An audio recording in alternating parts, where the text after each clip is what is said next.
lääkeainepaketin kyljessä yleensä kerrotaan, kuinka paljon siinä on vaikuttavaa ainetta. Purannassa esimerkiksi on 200 mg tabletteja, on 400 mg tabletteja, on 600 mg tabletteja ja niin edelleen. No, se itse tabletissa vaikuttava ainemäärä niin suhteessa siihen tabletin kokoon, niin se on monta kertaa hyvin pieni. Eli se itse tablettioltaan ei ole yksistään puhtaasti sitä vaikuttavaa ainetta, vaan täällä on niin sanotusti tämmöistä neutraalia ainetta. Ja täällä sanotaan, että on tämmöinen psykologinen vaikutus, että mitä suuremman näköinen tabletti, niin ihmisille tulee se mielikuva, että sitä vaikuttavampaa niin sen tabletin teho on. Eli me tabletissa syömme yleensä paljon ihan turhaa ainetta. Mutta se voi tietenkin olla joskus järkevää olla sen imeytymisen kannalta myös se, että on isompi tabletti, jolloin se lääkeaine on siinä jakaantunut tasaisesti ja sitten pikkuhiljaa kun se tabletti sulaa, niin mahassa tai liukenee mahassa, niin sieltä lähtee ja vapautuu hiljalleen sitten sitä vaikuttavaa ainetta. No sitten jos meillä on 400 mg tabletti, niin siellä on tietenkin silloin enemmän tätä vaikuttavaa ainetta, eli 2 kertaa enemmän kuin tässä 200 mg tabletissa. Eli silloin me voimme tällaisella ihan päättelyketjulla ruveta laskemaan, että kuinka paljon vaikuttavaa ainetta on missäkin tablettimäärässä. Eli jos yhdessä tabletissa on 200 mg, niin kyllä me silloin varmaan osataan arvella, että 2 tabletissa pitää olla 400 mg, eli kaksinkertainen määrä. No 3 tabletissa on sitten puolestaan 600 mg, koska kun tuossa jos lasketaan 1 plus 2, niin on 3 tablettia, niin 200 plus 400 on 600 mg. Eli me ollaan niin sanotusti suoranverranto yhtälön tyyppisissä laskuissa, eli kun toisen osan ainemäärä kasvaa, niin samassa suhteessa kasvaa myös toisen määrä. Eli mitä enemmän vaikuttavaa ainetta, niin sitä enemmän tabletteja joudutaan syömään. Ja otetaan nyt tuohon vielä vaikka 0,5 tablettia, niin se on sitten tietenkin se 100 mg. No sitten jos katsotaan nämä 400 mg tabletti, niin koska siellä nyt on yhdessä tabletissa 400 mg, niin silloin 2 tabletissa on se 800 mg. Ja tässä taaskin niin puolessa tabletissa, jos kerta tabletti vain pystytään jakamaan 2 osaan niin sanotusti laillisesti, niin siellähän on silloin 200 mg. Eli puolet tuosta 400 mg. Eli tällä tavalla voimme tehdä tämmöisiä päättelyketjuja hyvin helposti. Ja kun logiikka toimii suoraan verrantoperiaatteella, niin näitä laskuja pystyy hyvin helposti päättelemään päässäänkin. Eli esimerkiksi jos pitäisi etsiä 1200 mg, niin sehän tarkoittaisi, että tuo 400 plus 800 on 1200, niin silloin meillä olisi 3 tablettia otettavana. No sitten jos katsotaan tämmöinen tehtävä, jossa kysytään, että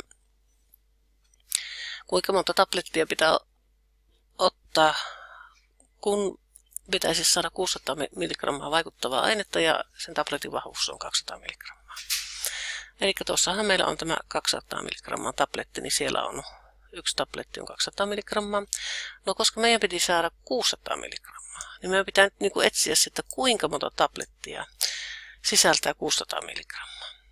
No jos me tuohon nyt ajatellaan, että eli tämä voi mennä ihan vaan, siis näillä vaan päättelemällä, että no niin, 2 tablettia. No se on kaksinkertainen määrä, eli se on 400 mg. Eli meillä tavallaan tämä tabletti täällä tuplataan tänne. Eli meillä on 2 tablettia. No siinähän on silloin 400 mg. Tuo minun pisteet tuolta lähti liikenteessä meni. No, se haittaa, ne on vähän väärässä kohti, se pitäisi olla tuossa kohti tietenkin. Ja sitten kun meillä on näitä tabletteja vielä joudutaan vähän lisää sinne ottamaan. Eli nyt meillä ei vielä ole 600 mg, mutta kun otetaan tuohon vielä 1 tabletti lisää, niin nythän tämä temppuilee.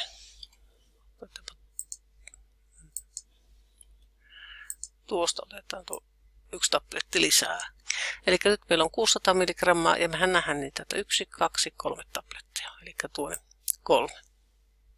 Eli 3 tabletissa olisi 600 milligrammaa silloin, kun tabletin vahvuus on 200 milligrammaa.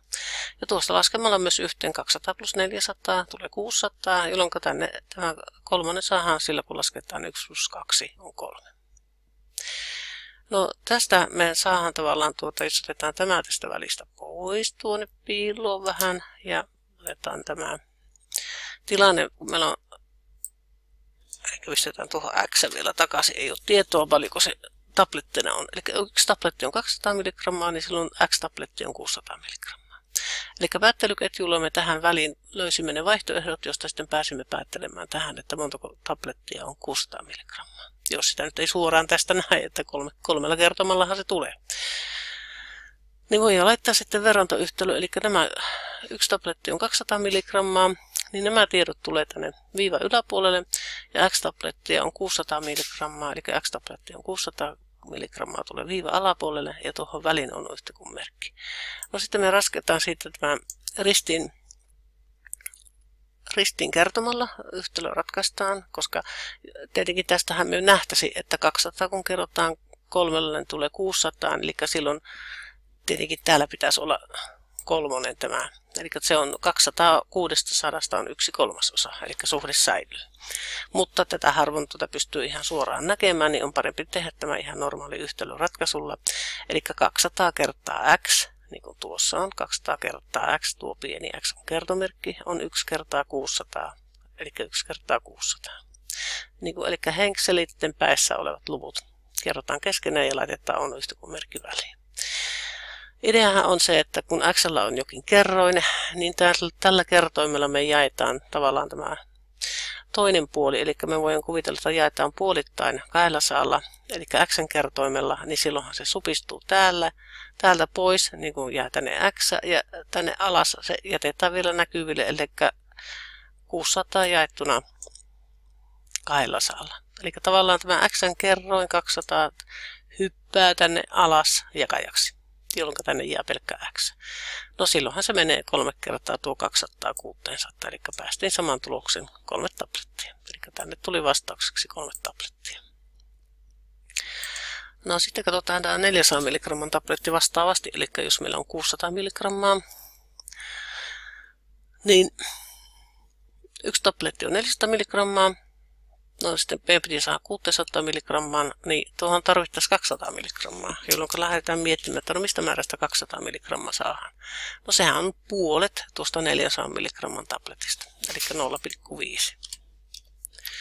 Eli silloin me nähdään, että yhteenlaskettuna 1 plus puoli on 1,5. Ja 400 plus 200 on se 600, eli saatiin, että 1,5 tablettia. No nyt taaskin, jos ajatellaan se verrantoyhtälöinen, niin otetaan tämä tuosta välistä pois, niin tästähän tulee se meidän verrantoyhtälö, eli tuolla on edelleen se x, jota haetaan. Ja, eli 1 tabletti on 400 milligrammaa, jolloin ne täällä ovat täällä viivan yläpuolella, ja sitten x-tablettia on 600 milligrammaa, ne on täällä alapuolella, ja laitetaan vain on yhtä kuin merkki väliin. Eli tavallaan mietitään vähän ristikkoja siihen ristikon keskelle laitetaan on yhtä kuin merkki. Tehdään ristin kertominen, eli x kertaa 400 on täällä näin, on yhtä kuin 1 kertaa 600 on tuolla noin. Jolloin x saadaan siten, että tämä 600 jaetaan tällä x kertoimella ja sehän menee silloin 1,5 kertaa, eli 1,5 tablettia. Eli me saimme ihan saman tablettimäärän kuin mitä me äsken tuossa tehtiin päättelemällä. Eli tuo on se 1,5. Ja tässä kannattaa taaskin muistaa se, että aina katsoo, että mikä oli se tai tämä yksikkö, josta lähdettiin liikkeelle, että niin ei vahingossa tänne laita milligrammaa, vaan me kysyttiin tosissaan tabletin määrää, ja x on meillä tuolla x-tablettia, niin siksi tänne x-tablettia tulee tietenkin. Ja sitten vielä, jos katsotaan nyt ihan tämmöinen ajatusleikki, että jos meillä on purana 200 milligramman tabletteja, on purana 400 milligramman tabletteja. No, jos tehdään tämmöinen lista. Eli yksi tabletti nyt on 200 milligrammaa näitä. Niin, ja tuosta, jos pistetään tuo nyt vielä piiloon, niin silloin jos me otetaan näitä 2 tablettia, niin tuostahan me nähdään, että se on se 400. Jos 3 tablettia otetaan, niin se on 600. Aha, mulla on tuolla on vähän pisteet mennyt väärään poikki, mutta ei nuista välitetä. Ja, eli tietenkin tuo piste kuuluu tänne, mutta se nyt on jostain syystä tuossa kopioinnissa lähtenyt väärään paikkaan. Ja 4 tablettia niin on 1, 2, 3, 4, eli 800 milligrammaa, eli 4 kertaa 200. Ja jos niitä olisi 5 tablettia, niin se olisi 1000 milligrammaa. No vastaava tilanne täällä, missä on 400 milligramman tabletteja.